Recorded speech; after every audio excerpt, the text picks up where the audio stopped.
عندك رز بايت هاتيه وتعالي ورايا عبال ما افرط الرز ده كده من بعضه، تكون انتي بقى حطيتي لايك.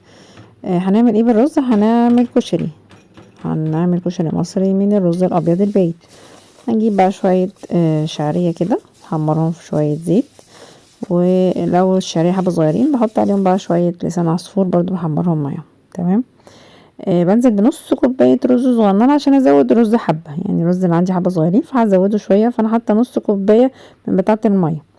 بحط بقى المية بتاعة الرز وملح الرز، وبكون سلقة شوية عدس صغيرين برضو نص كوباية صغيرة، وبعد ما بيتسلق بصفيه واحطه على الرز بعد ما بيتشرب كده زي ما انت شايفة. بعدين بضيف الرز واقلب كده واوطي النار اسيبه يستوي مع بعضه كده، وبسلق بقى مكرونه واروح ضيفاها عليه وشويه بصل محمرين وصلصتك ودقتك، وحلوه قوي كده تمام زي الفل.